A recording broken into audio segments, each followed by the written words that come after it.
I present to you dynamic ambient lighting for mobile devices. The information a normal mobile device can show is limited to its display.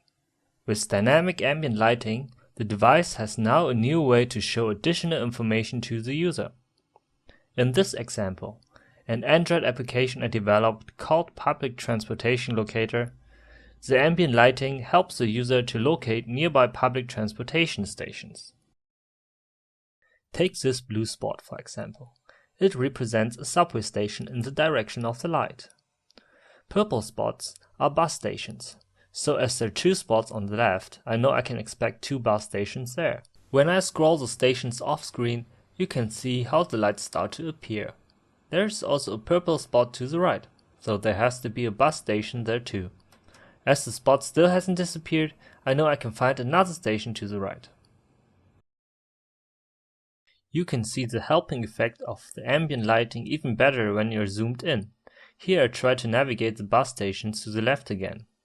As you can see, I do not only know that there are two stations to the left, but I can also locate them very precisely. Dynamic ambient lighting is of course not limited to the previously shown usage. This example application called Call Detector demonstrates a way to interact with the light. So here I receive a call. Now if I'm preparing food and my hands are wet or dirty, I don't want to touch the screen. Cleaning my hands would probably take too long, so instead I simply touch the red light to reject the call. If I want to take the call, I can, as you have probably guessed, touch the green light. This will answer the call and turn on the speakerphone, so I can talk freely without having to pick up the device. Now as you can imagine, there are a lot of ways to interact with the light. You could use it as a color picker, for example, placing one finger on the light ring around the device where the desired color is, while selecting the lightness and saturation with your other finger on the display. Or you could simply use it to show different states of the phone. A download could be visualized as a growing light area. As the download progresses, the illuminated area gets bigger. A missed call could be visualized with a smooth red light rotating around the phone. Other colors could represent an incoming email or a text message. Games could use the ambient light too. Simply imagine playing the classic game Simon Says using these lights. A lot of people ask me how the lights will look like when they're used in the hand instead of on a table. So as you can see, your hand will start glowing pretty colors. But it is not very practical to hold a phone like this.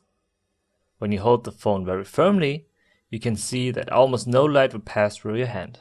Here is the view of the backside of the prototype. You can clearly see the LEDs with the LED drivers. You can also see the two foam blocks that act as distance holders to protect the circuit board. The prototype hardware consists of 40 RGB LEDs, of which every single one can be controlled individually. This is implemented by using a microcontroller with 14 LED drivers. Communication with the mobile device, in this case a HTC Desire, is carried out by using Bluetooth. Two additional proximity sensors allow simple interaction as shown by the call detector. The prototype is very slim, only adding 6.8 mm to the thickness of the device, making it unnoticeable when looking straight from the top. You can also see here that the light hour is still visible when the phone is a short distance away from the background. Thanks for watching, and I hope you enjoyed this video about dynamic ambient lighting for mobile devices.